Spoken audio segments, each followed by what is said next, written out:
Knicks and bruises, we are back. Shout out to the chat. Yo, Black, it's time. I got the queen in the building with me. We're going to talk about some awards, potential awards for Knicks players this year. But before we do that, I want to talk about the Black Ops run. Tyler, the Kreator, Jalen Brunson. We had Sims. Sims was up there. And I heard Peyton was there too. Oh wow.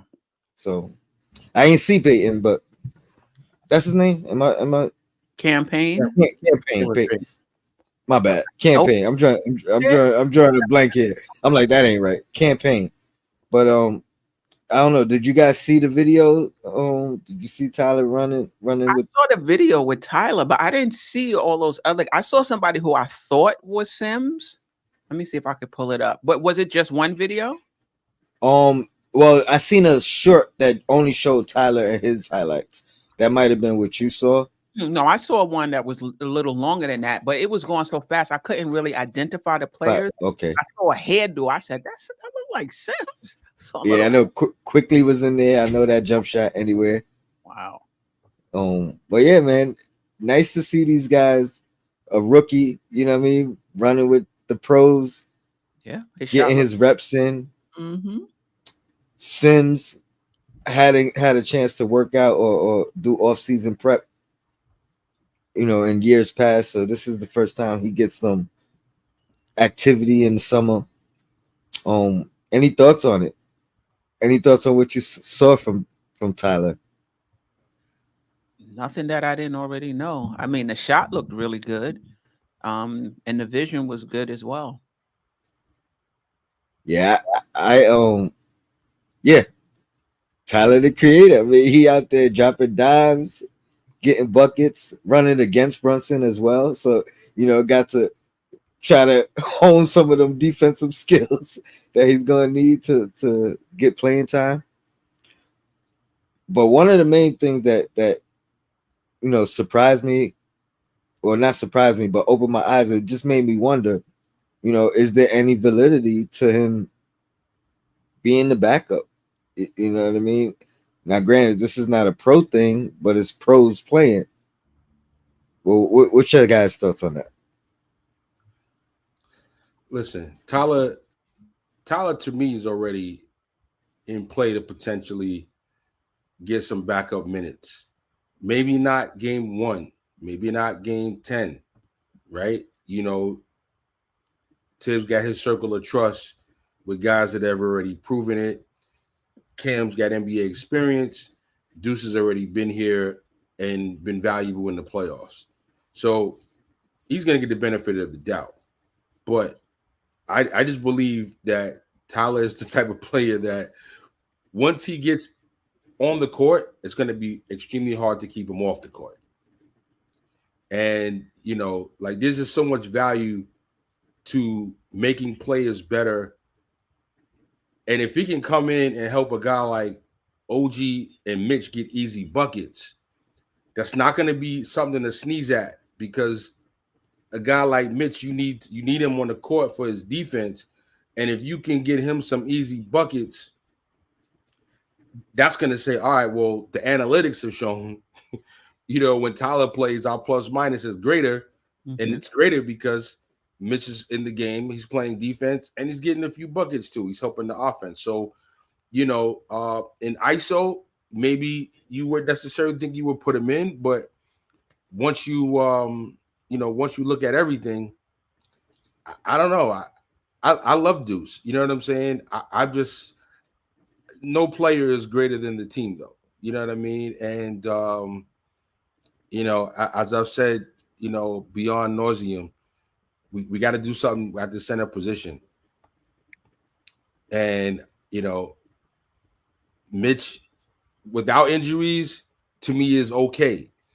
Mitch with injuries leaves me a lot to be worried about. Right.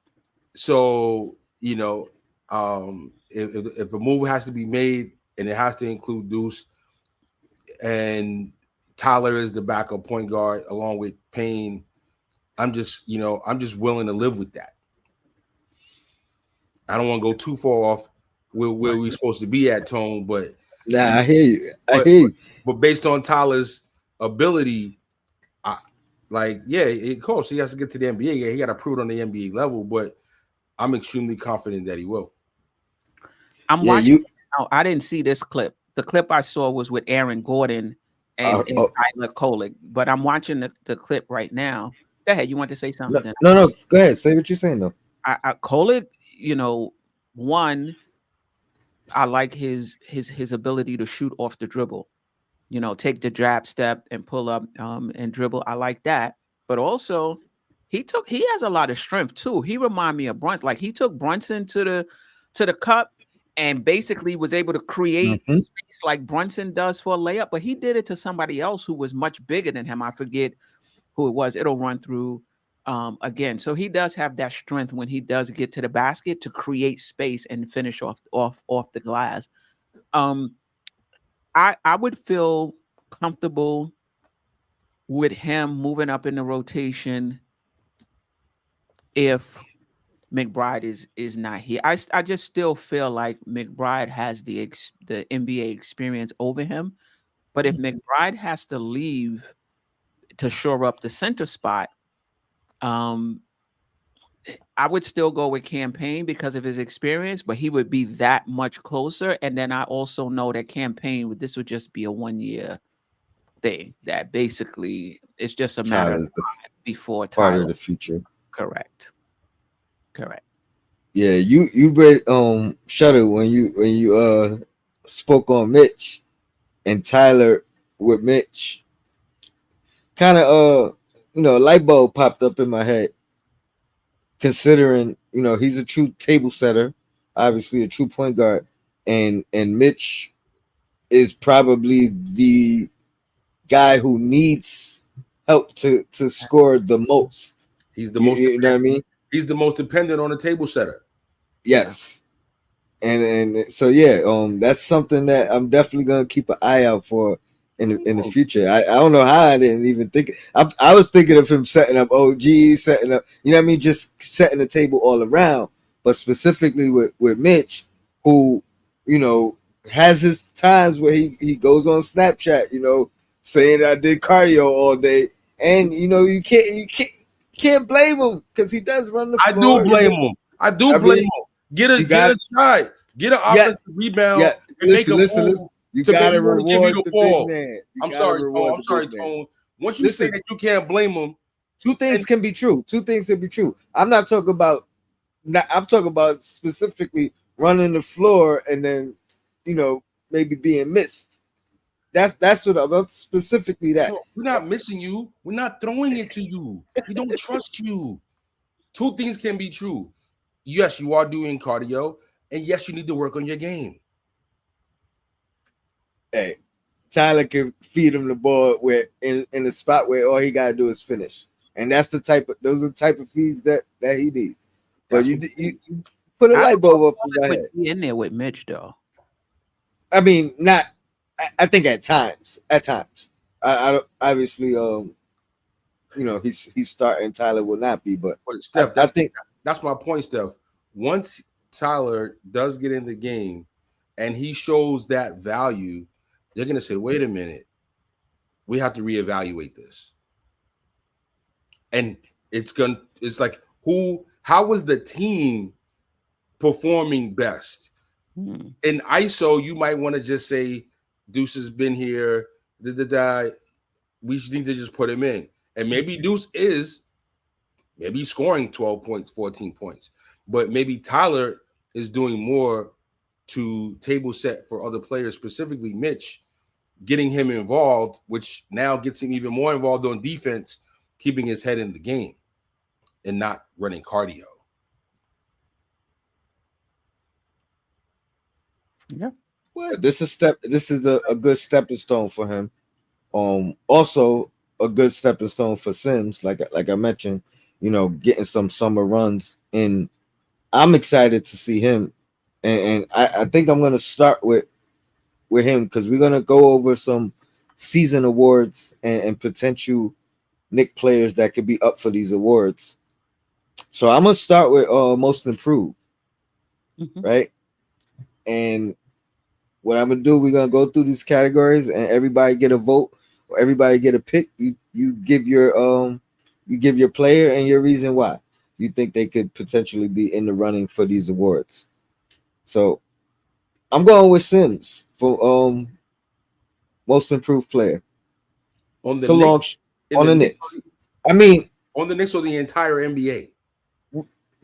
both. Okay.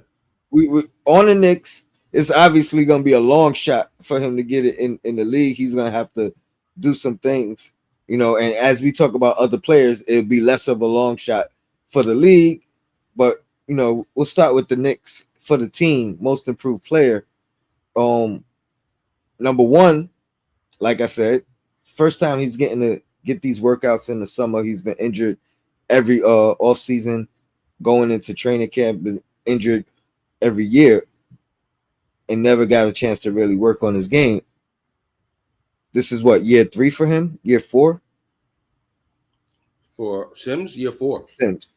You know, this is that time where you really supposed to start showing who you are in the league. And the opportunity is there. When we talk about this backup center position, that's probably the most open spot on the team, right? So he'll have the opportunity to go out there and show he's taking the next step. So I think those are some of my main points as far as why I'm gonna pick him for the most improved player on the Knicks. Um, and then obviously very long shot to make most improved in the league. Most of the time, you got to take a significant jump in points, um, or at least some type of statistical category. I don't know if he does that per se, but I do think his mentality, his presence will be felt a lot more this year than ever before. Um, if you have a disagreement or agreement for it, go ahead. If not, you could go on and give me your most improved player candidate. For me, it's going to be McBride. I think he took he took steps last season, but I think he's going to take even more bigger steps this season for the Knicks. So I'm not sure Sims what his opportunities are going to be unless unless Mitch gets hurt, and then Mitch is not starting the season. So he'll get some opportunities there too. But I just think Steph, McBride is Steph, you couldn't even say that with a straight face. I'm just laughing. I'm sorry.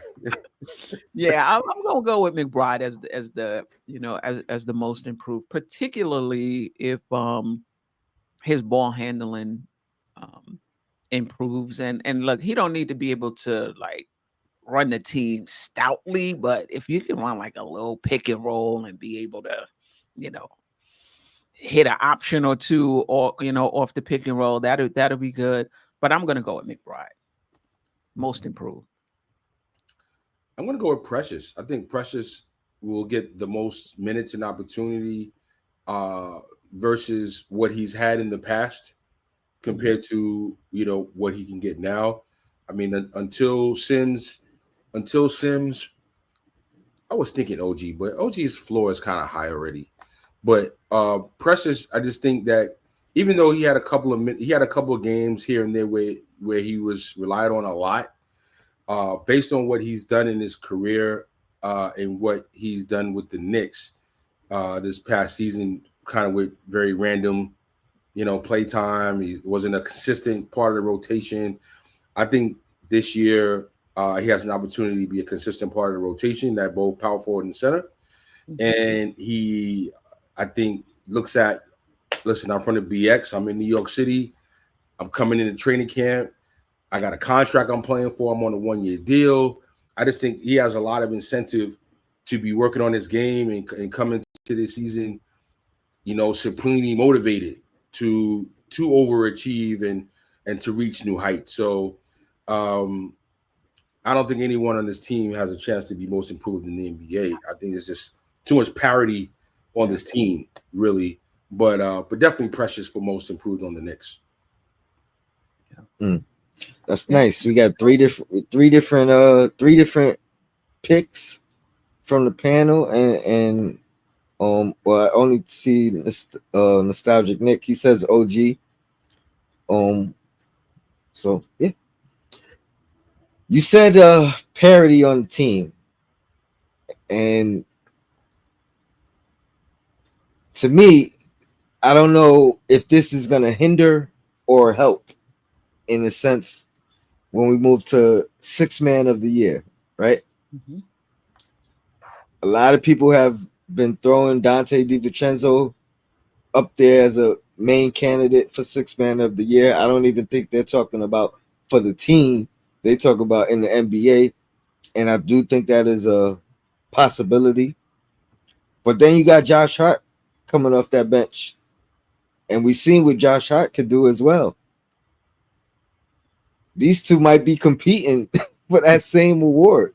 Yeah. Yeah. I don't think there's any other candidate on this team. It's probably going to be one or the other for us as far as a six man of the year. I'll start with you, Queen. Who you going for? Six man of the year, and why?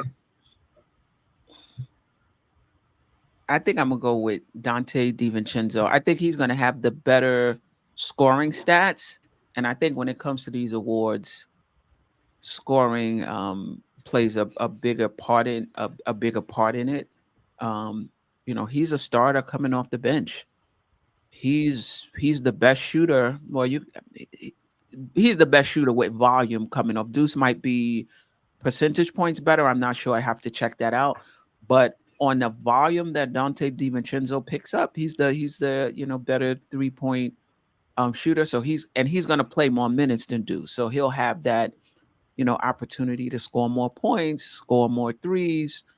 Um, yeah, I'm gonna go with DiVincenzo. I think Hardy's gonna be good too. If he's gonna rebound for us, but I'm not sure if his stats is gonna look um as like the voters would have to really watch the Knicks and look into how the Knicks play to see Josh Hart's impact. Yeah, Whereas statistically, you can be able to see DiVincenzo's right off the bat. Shuttle. Salute, Go chop. you going Devo as well? Yeah, and pardon me, I had my head down there for a minute while I'm looking at my phone, trying to see what the Vegas odds are on six man of the year. So we got Malik Monk, Nas Reed, Grayson Allen, Norman Powell, Caruso. They got McCullum as a six man. Jordan Clarkson and DiVincenzo coming in at eighth. Okay. So he's eighth most favorite. Actually, He's on the board. he's tied with Clarkson. And it depends on, you got a couple different, Vegas odds makers. So, he's eighth on one, he's sixth on another, he's seventh on another. So, somewhere in that 5 to 8 range. Chop low. What up? Chop low, long time. Get low. Is there argument for Hart, or do I have to make it? I think you already answered it. Here's the thing though. You already answered it, Tone. He's not gonna do enough to go over Devo. What if he's nearing triple doubles? Yeah, if he's nearing, If he's nearing triple doubles, then that means somebody in the starting lineup is not playing, and I'm more disappointed and I'm more worried about that. And I don't want to have my mind thinking that way, because if he's getting triple doubles, that means he's playing more minutes than I'm currently predicting that he's going to be playing. Okay, fair enough. Let me ask this: do you guys see DiVincenzo as the lead in the small ball lineup, or Josh Hart? Because that's where I feel like it gets tricky. yeah. When we're playing that small ball lineup, Mhm. I think Hart is going to be a little bit more valuable based off of his rebounding potential, and you know, he's a great rebounder for his size. He's a great rebounder in general. If we're playing a small ball, I think we're gonna have to utilize him a lot more to pick up the slack in that department, which might affect the minutes for DiVincenzo. So that's why I feel like they could be competing in that same spot, or one's ascension may hurt the others. Like Josh Hart may not have the numbers to win it, but he may be playing down the stretch. He may be playing in those minutes that might hinder Devo's chance of winning it overall. Some of that. Yeah, I mean, I think Hart is going to close. I think they're going to switch, but with the focus on rebounding going small, I could definitely see Randall and Hart, in that closing lineup with OG, Bridges, and Dante, excuse me, and Brunson. But I can also see Thibodeau saying, "Look, for this particular team right now, we need more shooting," and I can Mhm. see Devo coming in, and maybe Hart or maybe even Bridges coming out if Bridges is not shooting well. I think both of those guys are gonna average 25 minutes a game. I don't know if one is gonna average that many more minutes Than the other. than the other. I think it's gonna be 25 plus. Somebody, I forget who it was, commented when I was reading the comments on the video, said that Hart and DiVincenzo getting 30. he got McBride getting 2 to 5, and he got Precious getting 12 to 15. So I think they're gonna at least get 25 points a piece. And I think if Hart is Points or near minutes? minutes, sorry, minutes. And I think if Hart has a chance, if he's averaging 8 points, 10 rebounds, 6 assists, coming off the bench, yeah, I do think he'll be in the conversation. When we talk about that small ball lineup, though, I know it might be easy to just default, keeping Mitch in there, but to me, the whole part of the small ball is taking Mitch out. So, Absolutely. if you put in Randall at the center, we saw what OG did against Embiid in short spurts. So, if you need to put Randall and OG as your power forward and center, I think I want to go with that before I want to rush to put Hart in that lineup, and I want to bring in Devo with that lineup to close games, depending on who the matchup is against. But Yeah, definitely depending on the matchup, And, because this is the and thing. OG is going to have to rebound if you put him. If Hart is not in the game, then OG is going to have to rebound at a higher clip than he's been rebounding. and that goes back to my biggest concern of the season by going by player, and that is with Julius Randle. I need Julius Randle to come in as the Windex man. I need to come in. You need to come in reckless. That's what this season needs from you, Julius Randle. We needed you to be the go-to scorer for the 3-4 years, and that we really absolutely needed that. We don't need that as much. We talked about this. Like, I'm not saying take a back seat. Mm-hmm. I'm not saying that you're the third guy. Like, I don't want to make it like Randall slander or nothing like that. Right. But I need you more as a rebounding monster this season than I need you to be the number one go-to guy, because this is going to get us on the break. This is going to get us, slow the offense. Now we can bring it up slow and set you up in the post, whatever we need to do. And that's what we need from the team. That's what we need. We need rebounding, because center is now a weak spot. So we need you more in the center capacity. If you want to show your value, you want to get that big contract. You know what I mean? Yeah. Comeback player of the year. And this is, I think he showed his value already, Shuttle. Come on. But I hear what you're saying. This is where that flexibility we was talking about on your show, or at least I referenced on your show, with Tibbs being flexible. Now, if he's being flexible, you know what I mean, because you know how he feels about rebounding, right? So that's what I mean. Where it might be hard in that role, but to your point, and what I'm wanting from Tibbs is let the like he always says, let the game dictate who needs to play. You know what I mean? So if Randall and OG are holding it down on the rebounding end, then yeah, I could see Devo coming in and bringing in that scoring boost. But if they're not holding up their end of the bargain on the rebounding end, you might have to utilize Hart. But Tibbs has to be flexible in situation to situation, from game to game, Right. Based off the need in that particular moment, and not going by his want and go by the need. So yeah, but I do think they both can be competing for that same award. It's gonna be tough. I was playing devil's advocate. I give Devo the edge. Most of the time it's somewhere nearing 20 points per game off the bench. That's usually a lock for them to solidify themselves in that race. I can't really see Hart averaging close to 20, especially in the bench off the bench. If he was forced to start, I still probably wouldn't see him averaging close to 20. So yeah, I definitely gotta give that edge to Debo for sure. Yeah. And I think he may not even have to score 20. I mean, I think if he gets 15, 16, like when you think about the past six players of the year, I think they averaging what, between 14 and 16? 14 and 17 maybe? I think probably 17, because I know a few years it was close to 20. Wow. Who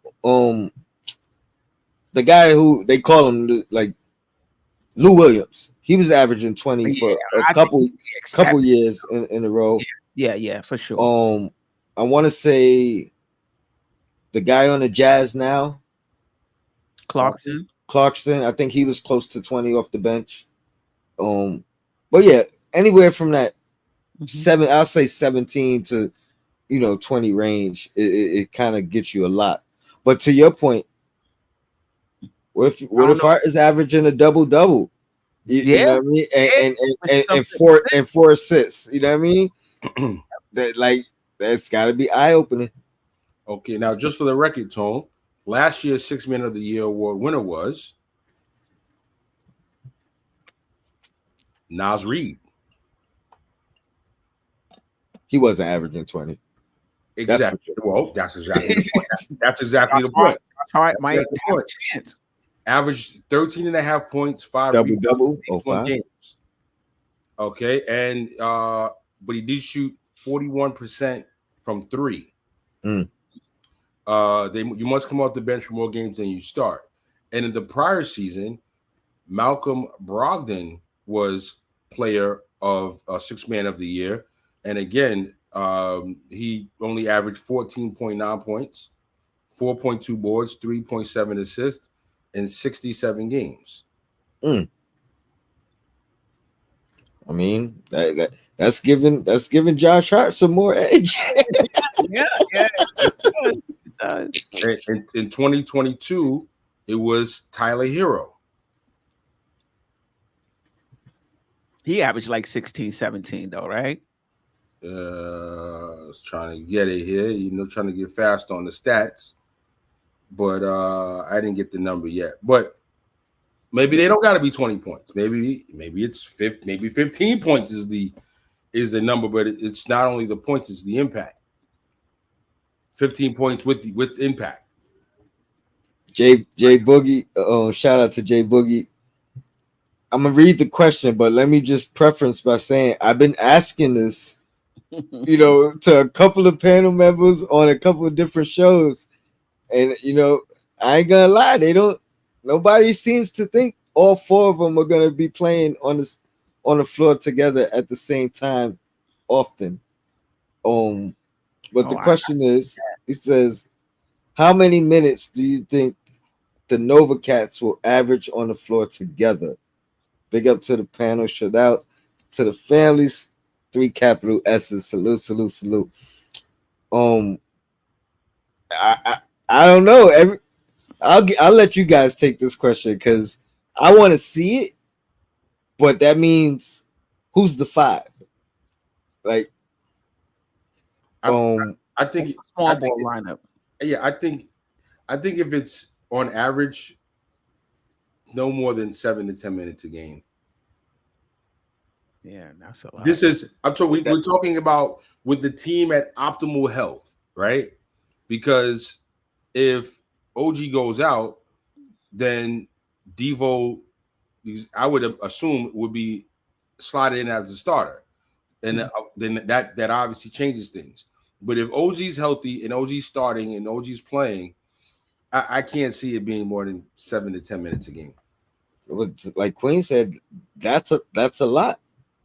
It is a lot. I mean, and so I don't know. Maybe you wasn't on the panel, but I know Queen didn't think we would see it often. I know Sim didn't think we would see it often. I mean, look, when we talking about closing the game, we're talking about Hart potentially closing, right? Mitch is a poor free throw shooter, so I'm not sure if it's a close game. You're probably not going to close with Mitch, right? So say you got the small ball lineup is in. Let's just say it's OG, Randall. Let's just say it's Hart at the 3 to help with rebounding, Bridges, and Brunson. I can see you bringing in Devo and because Hart is already in. I can see, maybe you bring in Devo and take out Bridges. I don't know if it happens often though. Because usually, but even in that, that's them swapping. So you standing on you don't right. Bridges is on right. He's a Villanova. That's what I'm saying. So because when I brought this question up, I'm like, my real question is who's the 5th guy? Is it Randall at the 5? Is it OG at the 5? Is it going big with Mitch at the 5 and running the 4 Villanova guys? Because honestly, I do think we will see it. I think it's inevitable. There's like when you bring all these guys here, I don't think there's a world where they don't get minutes together. I think there's definitely going to be some minutes where OG sits and Hart is in there, and Mitch is out, and Devo. So Randall's at the 5. Randall's at the 5. OG comes out for a couple of minutes, and Hart's in there, and you've got Devo in place of Mitch. I think you'll get that 3 to 5 minutes, maybe, to close out a game, and maybe you get it for a few minutes in the first half. If it's closing out the game, I agree with you that I think it would be Randall. If it's mid-game, in-game, I think it's OG at the 5. I think it's OG at the 5. Well, OG or Randall. But I mean, again, because that was my big question: who plays that fifth guy? Who's the 5th guy? Salute J Boog, man. Great question. I'm glad you brought it up because, but yeah, but like I see Devo coming in off the bench. I see him as the first man off the bench, and I see OG as the first man off the court from the starting lineup. And I think there's room for Hart to come in for Randall, and Mitch stays in, and there's room to get the 4 of them that way with Mitch. Okay, with Mitch and Brunson and Bridges. I think there's room for that to happen. Again, I see it as something that happens just for a couple of minutes, and then and now Bridges will sit, and then OG comes back in, and then the second quarter is going to start, and Brunson's going to come out. You know what I mean? They play Randall usually most of the first quarter, if not the whole first quarter. So now you got some better players on your bench. You can sit them for a couple of minutes earlier than maybe you would have in the past. So, but I don't think there'll be a lot of it. I don't think we'll see it in huge doses. I think 3 to 5 is more feasible than Yeah. than And 7 it and won't be 7 every and 10. game. It'll be average that at the end of the Yeah, season, but yep. it won't be something we'll see every game. But yeah, great question. Great question, J Boogie. Salute to Jay Boogie. Moving on to the next. Where I want to go. I think we're gonna end in MVP. So we ain't gonna go there yet. What other awards is out there? You got defensive player of the year. Mm-hmm. I mean, we was talking about this a little bit off camera. I think from a Knicks perspective, Mitchell Robinson has been brought up year in and year out as a candidate for defensive player of the year. Obviously, he has yet to play. He has yet to play 65 games to even be eligible for those awards, for that award. But I do think he should still be in the running. But then you got OG, who might potentially be in the running. Mm-hmm. McCall, maybe. You know. My vote is gonna be OG. I think because he's surrounded by so much offensive talent, that might have to be his staple. And he's gonna have the opportunity guarding up, guarding down. He has the help on his team as well, so now he could even be a roam defender in instance where I think he excels more than anything as a help defender. Mm-hmm. Those were the moments last year that I felt like he was at his best. Dipping off of his man and helping where need be. And I think with McCall here, with Mitch healthy, he's gonna have that opportunity to do that more than ever before. Mm-hmm. And he's definitely gonna get my vote. Um, you agree, Queen? Yeah, I'm gonna go OG too. And I think it's because he's not going to be expected to be great on the offensive end. I think we have expectations of Bridges on the offensive end, and he'll still be good defensively. But I think OG, his most of his impact is going to come on the defensive end. The the 6 games he played for us last year,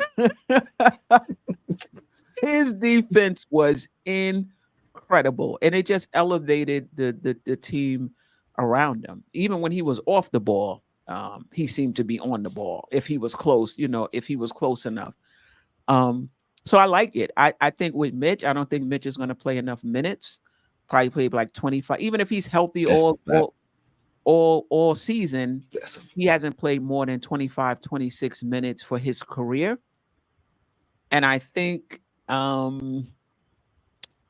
with these defensive player of the year bigs, they tend to go for more blocks. I think Mitch he still blocks well, but I think because he's trying to stay on his feet, be in the right position, his blocks is down. A lot of the defensive stuff is stat related.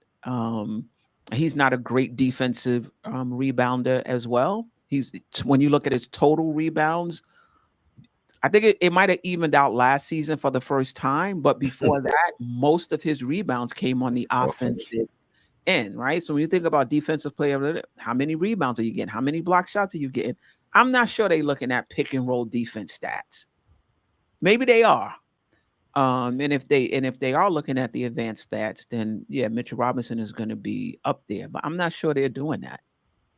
And you made a great point with the minutes, because you're right. He's averaged about 24, 25 minutes throughout his career. Mhm. That's exactly his But- average. 24 but- minutes. But I don't want him playing more than that. You know what I mean? Like, even if he's healthy, you know what I mean? I like that number for him, which is another reason why I think that small ball is so animate, because yeah, this is a guy you want to sustain, right? So even if he's healthy, you're not trying to push him, the way some other guys have been pushed playing 30 plus, 40 plus minutes. Obviously that's not a good thing for Mitch. I think 25 minutes. It was so beautiful when we were healthy, and it was an even split with him and Hartenstein. It was like, I don't think it was planned that way, but it just happened to pan out that way. Right. When both guys were healthy and available. So yeah, that's a great point with the minutes, and I don't know, minutes might be a factor in being eligible. Yeah, maybe.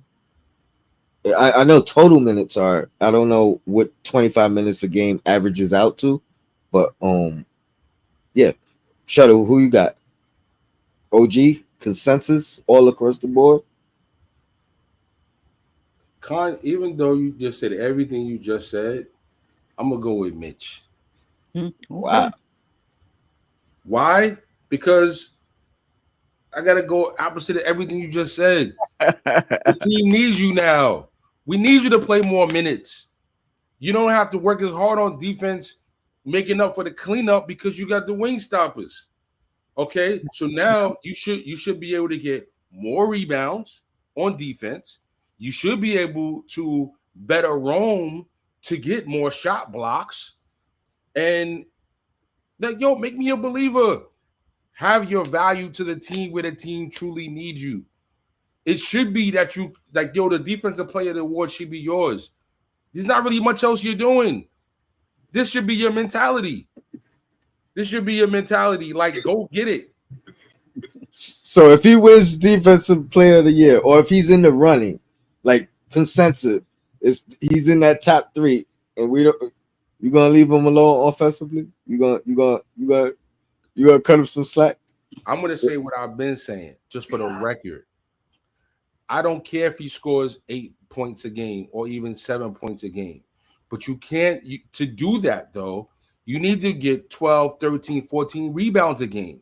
You need to, like my boy Kessler, averaging 2.4 blocks a game. That's what you have to do when you have no offensive game. It's not enough to get 4 offensive rebounds and hold your hat on that, and you're getting 1.1 shot blocks per game. It's not enough. Not enough. So this year, get yourself in shape, play your minutes. We need you at 28 to 30 minutes a game. We need 2+ block shots. We need double-digit rebounds, and we need you to be a terror on the defense. Like, make your presence felt at another level. I'm not saying that people don't know Mitch is there. They do know he's there. I'm not naive. I'm not a fool. They know he's there, but they gotta feel Mitch at another level to be in defensive player of the year conversations. He's never been in that conversation for me. Not even close. And his blocks might be down because he might have less opportunity with the wing stoppers. How many guys are getting into the key? So maybe shot blocking against other centers, playing some man up. Yeah.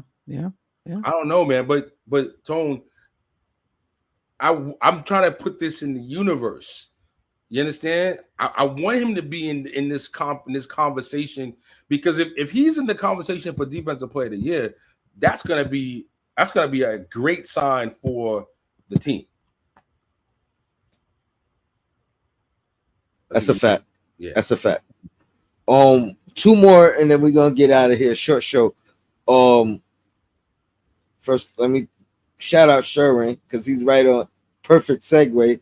He says the award I'm gonna give OG is All-Star, and I talked about the competition, or DiVincenzo and Hart. Does one hurt the other one winning 6th man of the year if both are in contention? And I'm gonna bring up the same point for first time All-Star. Y'all know where I'm going with that is OG and Mikal. I mean, it's gonna be tough for both to get the nod, right?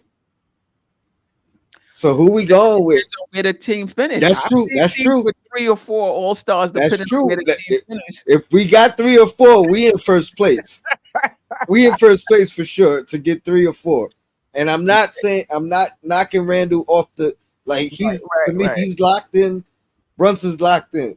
You know what I mean? So let's assume we only could get 3. Mm-hmm. Who you got for first time All-Star on this team? Wow, great question. Great question. I could see either one of them get it. I told you I was doing a video, getting my clips for the video I'm putting out, and OG.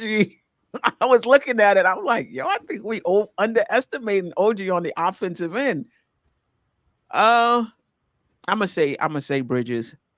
I just think he's gonna get more of an offensive opportunity. I think he's third in the pecking order. I think a lot of OG shots probably gonna come off the catch and shoot, and I think Bridges shots is gonna come catch and shoot, mid range. I'm gonna go with Mikal Bridges, but I will tell you, I would not be surprised at all if OG makes it because his impact is gonna be all around. In January, what was his plus minus like 2 something? I don't know if the voters are looking at that though, but his impact on the team is high level all around. He changes everything. Like that baking soda. You put that baking soda, just chemically just changes everything. Yeah, I know at one point, like during that January stretch, he was like all the games combined, it was like 214 or something like that. I think it peaked at like 224, his plus minus, before he went down. And that was like in 12, maybe 14 games, plus 224. So I mean, yeah, I think Mikal has the edge. I agree with you as well, but don't sleep. Like they may look at the 2-way, and obviously Mikal is a 2-way player as well. But I assume OG is gonna have the tougher assignment night in and night out, and they may look at, for instance, if he's in the running early for defensive player of the year, that might be enough to give him looks at All-Star consideration as well. Right. Shuttle, who you got? First time All-Star. Listen, I'm gonna put it out there. New York fans is on you. J Boogie mode. New York fans, it's on you. You understand what I'm talking about? Because there's no reason if this team is at a 1 or 2 seed and it has like great win-loss percentages, and even if it's not great, listen, New York fans, it's time to step up like these other little small hick towns do. You understand? I just looked at the stats. Atlanta Hawks had 4 players make the team. One of them was Kyle Korver. He averaged 9.7 points on the season. I remember that year. The other was Jeff Teague, and he averaged 12.2 points. I just looked at the stats just now. This is not my memory, which is going. These are actual stats I just looked at. So if those two can average 9.7 and 12.2 respectively on a team that was overachieving 1 or 2 seed at that time, listen, New York fans, these 2 guys are going to both average more than that. They're going to do better than that. They're going to be great 2-way players. Can we get both of them on the team and get 4 players on the All-Star team? I said this before, and I'm saying it again. So my answer tone is both. Both make the All-Star team because the New York fans are going to step up, and the votes are going to be in there for at least 2 of them, Brunson and Randall, to start. It may be Bridges, it may be Brunson, and maybe OG also. Listen, Bridges at the 2, get the votes in. OG at the wing, get the votes in. Why not? Hey, so I ain't mad at it. Let's go. Yeah. That's what I'm talking about. So I'm not gonna pick one or the other. I'm picking both. Hey, I ain't mad at it. Hey, if we get into first place, we could run the table. We could start bringing home awards like Scissor at at the Grammys. You know what I mean? Like in multiple categories, and that would be a beautiful thing. Oh, All right, Michael Jackson Thriller. Let's go. last one. I'm going last because I know who you guys are going to pick. But MVP, Brunson was top 5 last year. Randall was in the running a couple years ago. Who we got? MVP, team, and can one of these guys actually get there for the league MVP?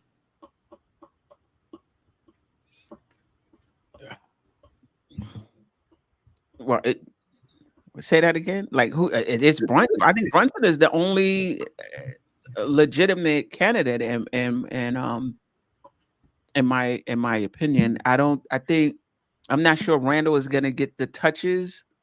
Well, I mean, Brunson touches is going to go down as well, but I don't know. I just think he's going to have the ball in his hands much more than Randall is, and he's already on the radar.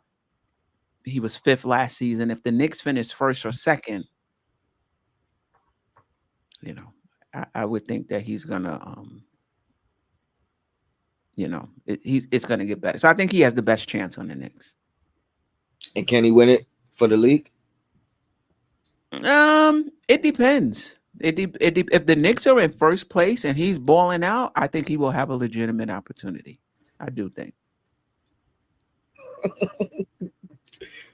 You got Brunson as well, I'm assuming.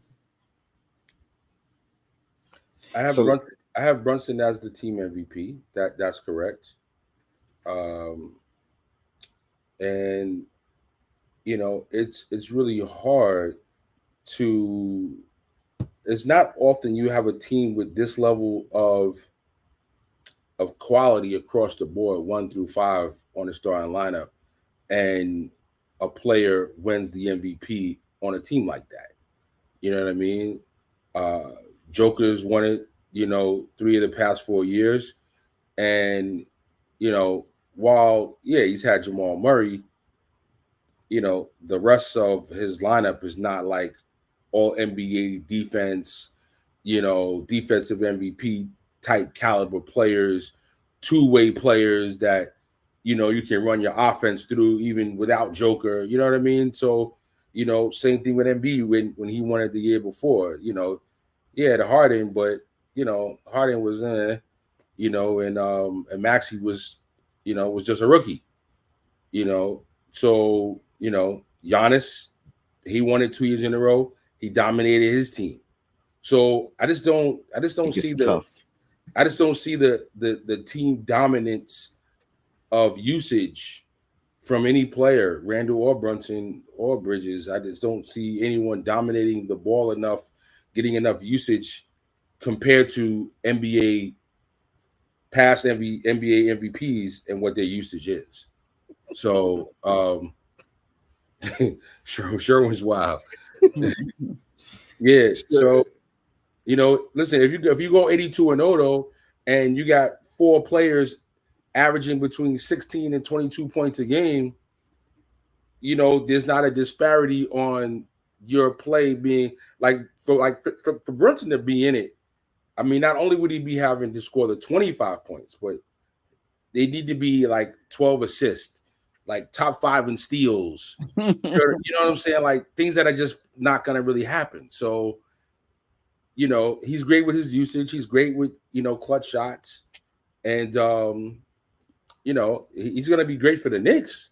But by MVP standards, I don't think he's going to get if where he was last season, as much as great as he played last season and to only be where he was at 5th, I don't see him having that much usage and scoring that much going forward. And I don't see other categories having a significant bump to get him, greater consideration.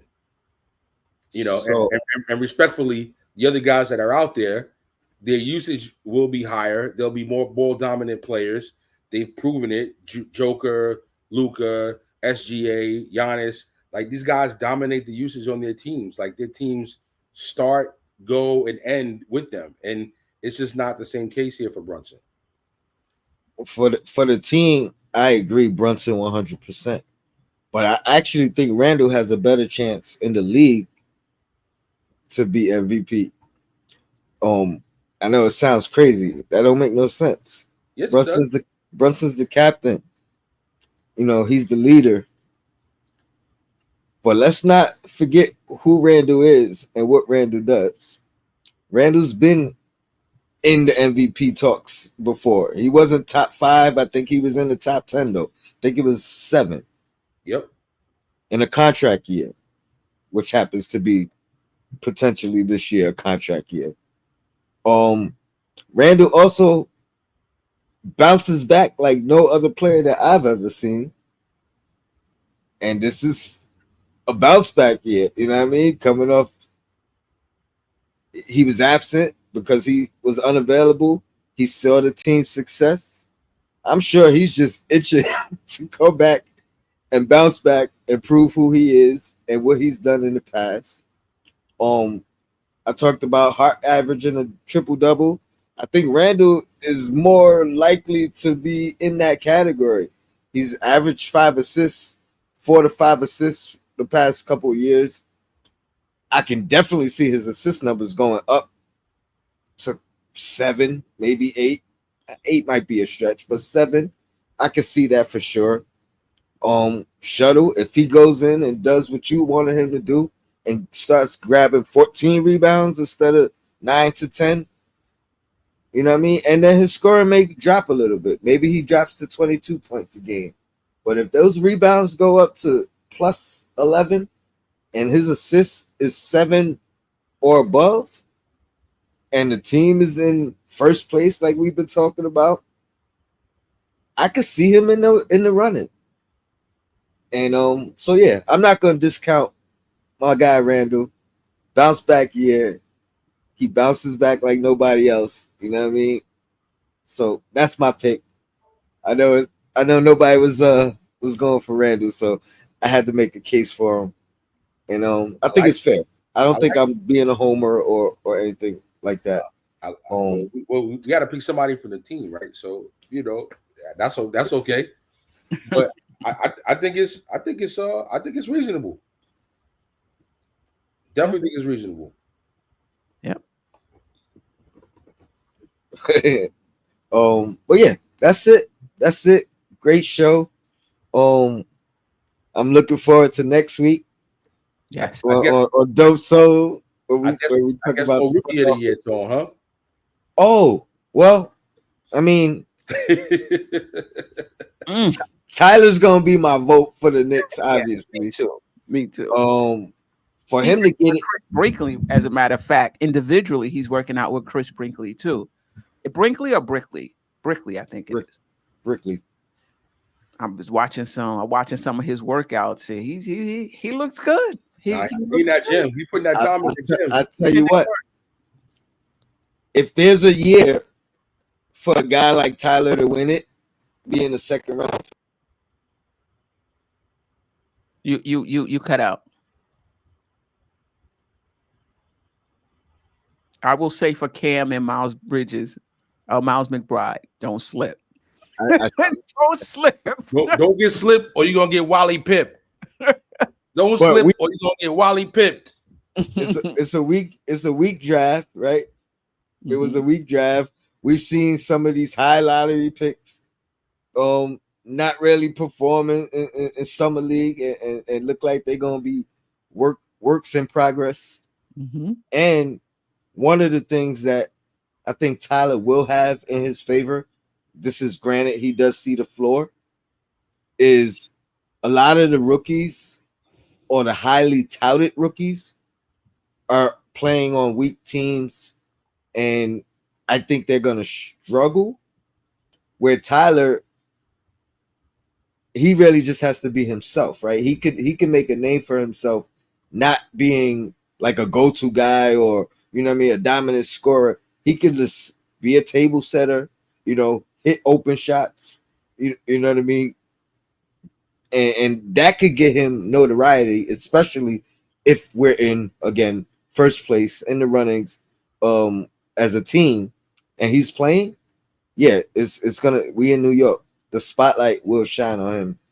So, and I can't really. I mean, who who's the highly touted rookies this year? Well, I mean, Vegas odds have Zach Edey as the top rookie of the year candidate to watch, followed by Stephen Castle.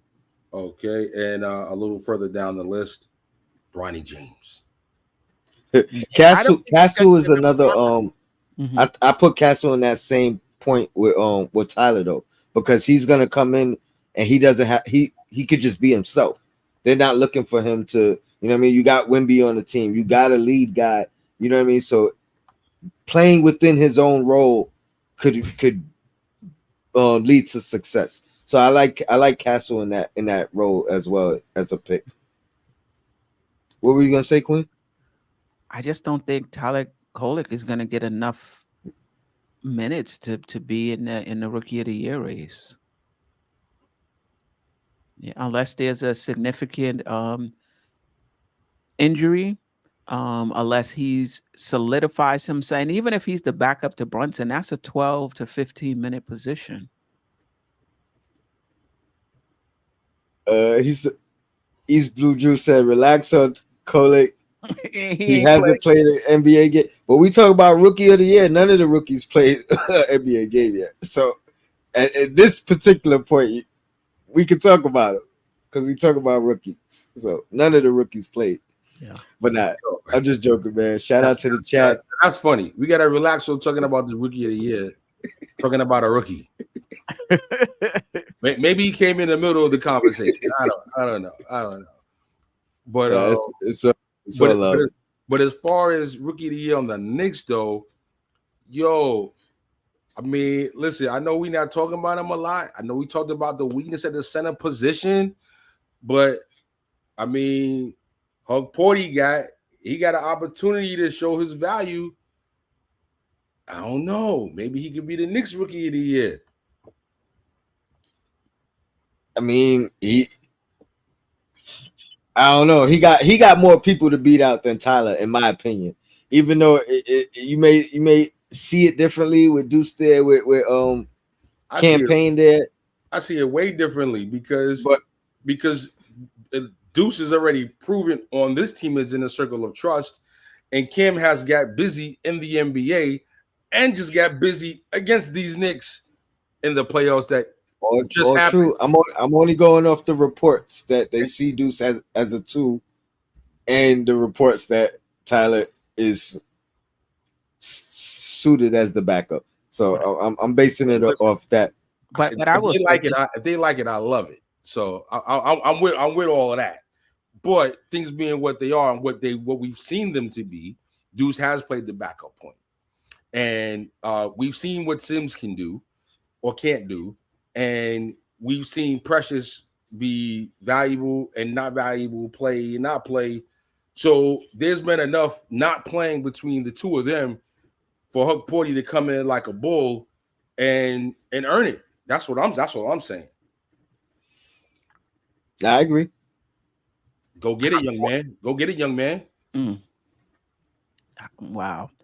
I think the Knicks signing Huck Porty to a 2-way diminishes, kind of tells you what they think about his readiness right now. However, he could surprise and they can easily turn that 2-way into a standard contract. But for right now, I think them signing him to a 2-way is letting you know that they don't think they would have gave him a roster like a roster spot like they did Kolek.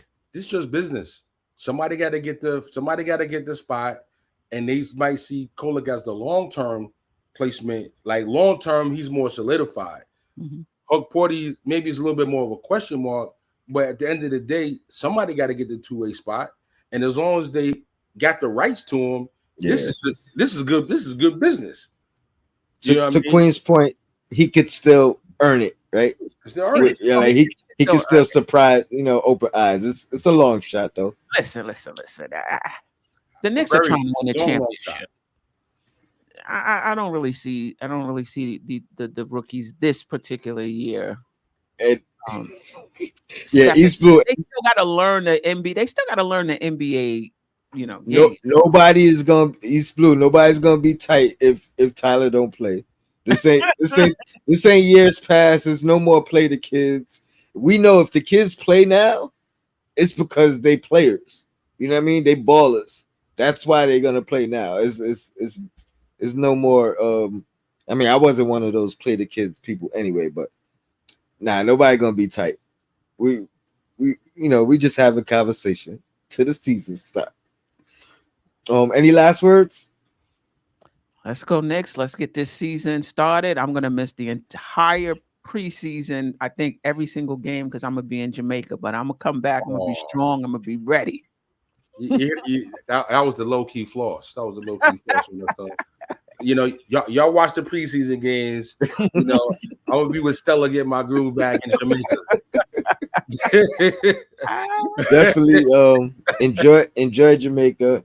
Hopefully I don't miss any because work schedule is crazy and they doing unlimited overtime right now, so I'm taking advantage, but we'll see. I'm trying to appreciate you. Sorry. I'm trying to get some money to go to a game since I know the prices is about to go crazy. Yo, prices is wild OD right now, Dolan. What you doing? Yo, Yeah, that's the low key sidebar. Now that's the low key sidebar. No Dolan talk. Right. No Dolan talk. You notice that? Yeah. I mean, he's happy with the results. But let me get out of here. My mom is in town. I'm about to go spend some time with my mom and my daughter before another long day of work tomorrow. But shout out to the chat. Shout out to the replay gang, as Queen always likes to point out. Can't forget you guys. Leave your comments and I'll respond. And that's it. We out of here. The Prince Bun. Prince Bun in the building. I see you. Wait, there you go. I see you. I know who you are now. Yeah, and just forgive us for not singing your full name. You gotta break that down phonetically for us, and then I'm gonna put the link in next time you jump on the panel. Man, it's been a minute, man. We miss you up here. Yeah.